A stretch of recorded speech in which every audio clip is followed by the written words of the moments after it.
Nous sommes des résistants palestiniens et nous sommes déterminés à rétablir la vérité historique jusqu'à la mort. Et comment ma réponse sera d'une irréprochable clarté. Le principal responsable du drame camerounais, c'est le président de la République. Faisons le bilan de l'université. Il est négatif. La paix n'est pas synonyme d'absence de guerre. Oui. Le Cameroun est une société fragmentée et fracassée. La politique est là d'empêcher les gens de s'occuper de ce qui les regarde. C'est justement la raison pour laquelle, lorsqu'on détourne les gens de l'essentiel, il y a plein de dérives. Parce que j'ai façonné un concept qui est celui de la République abîmée. On va en venir. Et vraiment, ma réponse sera d'une irréprochable clarté. Permettez-moi, parce que Prosper vous l'a dit, nous sommes des résistants palestiniens. Nous combattons depuis la et nous sommes déterminés à rétablir la vérité historique jusqu'à la mort. Moi, je distingue l'accessoire du principal. Certes, les collaborateurs du président de la République ont des missions bien déterminées. Ils doivent appuyer l'action du président de la République. Ces collaborateurs ne sont pas exempts de toute responsabilité. Je vous prends 3 exemples. Notre secteur de l'enseignement supérieur, 20 ans d'incurie du ministre de l'enseignement supérieur. Les universités qui se meurent, son bilan est négatif. Est-ce que je me fais comprendre? La preuve en est même que ceux qui sont des référentiels intellectuels de la société, qui devraient décrire le phénomène, ont peur de parler. Mais moi je le dis, je n'ai jamais vu un président de la République laisser une ressource humaine, un organe, un pouvoir pendant 20 ans, sans résultat probant, qu'on maintient, et qui pousse même l'outrecuidance, en disant que Paul Biya et Moïse, vraiment mon frère Elimbi Lobe en face, qui connaît mieux la Bible que moi, il faudrait peut-être que les gens fassent très attention. Faisons le bilan de l'université, il est négatif. C'est vainement que je recherche dans le service public universitaire ce qui marche. Alors tout ce qui intéresse Femme Ndongo, c'est nous parler de Moïse. Je vais le renvoyer aux Saintes Écritures. Exode 3, versets 7 à 9. L'appel adressé à Moïse par Dieu, qui lui demandait d'aller sauver le peuple israélien de la servitude égyptienne. Ma question, une double interrogation se pose. Paul Biya est-il un appelé de Dieu? Je dis non. 2. A-t-il accompli sa mission? Je dis non. Et je vais le démontrer tout à l'heure. Donc je dis, il ne faudrait pas pousser l'outrecuidance plus loin. On va même au livre de Nombres, chapitre 20, de 9 à 11.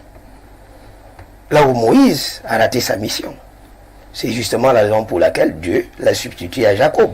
Donc pour vous dire que nous maîtrisons la Bible, qu'on ne vaut pas la Bible au tort d'hasard, plutôt que de donner un coup de pouce au service public universitaire, vous venez chanter les louanges d'un individu, en clamant même haut et fort qu'il n'y a pas Dieu, il est le seul. Vous ne servez pas la cause de celui qui vous a nommé. Et comme je le dis souvent, Paul Biya finira par partir. Et ces gens vont le relier. 1. 2. Je vais dans le secteur de la santé publique. Quand le ministre de la Santé, dans une sortie télévisée, dit que nos plateaux techniques n'ont rien à envier à l'hôpital américain de Ney, à ce qui se passe aux États-Unis, je me dis, vraiment, est-ce que nous vivons dans le même Cameroun? Et je comprends pourquoi un jeune de son âge demande encore à ce que Paul Biya se représente. Moi, je vais vous dire, il y a des gens qui meurent aux hôpitaux faute de plateaux techniques adéquats. De quoi est-ce qu'ils parlent? On est momentanément fort. Parce que ceux qui sont momentanément faibles, avec la théorie de la circulation des élites, vont émerger et vont demander des comptes. Le président de l'Assemblée nationale, il est là depuis quand même? Depuis 1972. Tout ce qui l'intéresse dans ses discours et autres et tout, oui. Paul Biya, l'homme providentiel que Dieu nous a donné. Ce n'est pas ce qu'on demande, ce n'est pas ce que le chef de l'État demande à ses collaborateurs. Je me pose bien la question de savoir si l'on a conscience de la souffrance des Camerounais. Les gens ont des difficultés à se soigner. On a parlé des néos tout à l'heure. Moi-même à soi, je fais cours sans énergie électrique. Imaginez sans micro ce que ça pourrait. Vous êtes obligé de crier. Je suis obligé de crier. Regardez au niveau de la poste centrale. Vous avez des nids de poules de près de 50 cm, même en pleine capitale. Le principal responsable du drame camerounais, c'est le président de la République. C'est lui le problème du problème camerounais. Pourquoi est-ce que je le dis? Mettons en cohérence le discours politique qu'il s'est délibérément fixé et ce que dit la Constitution. Dans son discours d'investiture en 1982, dans une première partie, il a passé tout son temps à magnifier le président Ahidjo. Le président Ahidjo et tout ce qu'il a laissé. Il faudrait que les qu'on prenne les Camerounais à tête. Vous avez encore quand même des gens qui sont intelligents dans ce pays. Et après avoir magnifié le discours du président, voilà ce qu'il dit in extenso.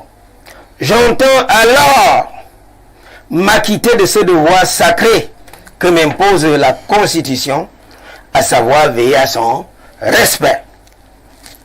Mon illustre prédécesseur n'a jamais failli à ce devoir. Je n'y faillirai point. Je vais vous démontrer qu'il a failli. Laissez un peu de côté ses collaborateurs. On est d'accord que la troupe est à l'image du chef. Voilà ce que dit l'article 5, alinéa 1er de la Constitution. Le président de la République est le chef de l'État. Vous savez ce que c'est un chef dans nos sociétés? Dites-nous. C'est celui qui est présent, que l'on voit, qui est au contact des populations et qui résout les problèmes. Question, où est Paul Biya? Moi, je ne le vois pas. Le président est au Cameroun. S'il vous plaît, parfait, ici. Moi, je vous parle de moi. Je sais qu'il est au Cameroun. Mais moi, je ne le vois pas. Il travaille. Je ne le vois pas. Vous êtes là quand il travaille? Vous le voyez? Ça se ressent. Vous voyez un peu partout, s'il vous plaît. Ça, c'est ce qu'on appelle, les anglo-saxons appellent les outputs. C'est-à-dire le résultat final. Savez-vous ce qui se passe avant? Le président de la République, je ne le vois pas. Il n'est pas au contact des populations. La souffrance est au quotidien. On ne le voit pas au four et au moulin. Mais le chef, il est où? Un chef n'est pas évanescent. Un chef est là présent. Nous voyons comment il résout les problèmes. Allons-y à la ligne 2. Il veille au respect de la Constitution. Je vais vous démontrer par 2 moyens que le président de la République est le premier fossoyeur de la Constitution. Déjà de 1, il s'attribue le travail du Parlement. De 2, il n'a aucun respect pour les décisions de justice suprême. 1, il fait le travail du Parlement. Le président de la République n'est pas législateur. Il s'attribue le travail du Parlement. Le président de la République est élu de la nation tout entière. Il incarne l'unité nationale. Parfait ici. Dites-moi, le Cameroun est-il un pays uni dans ses composantes sociologiques? Mais le tribalisme a repris des plus belles.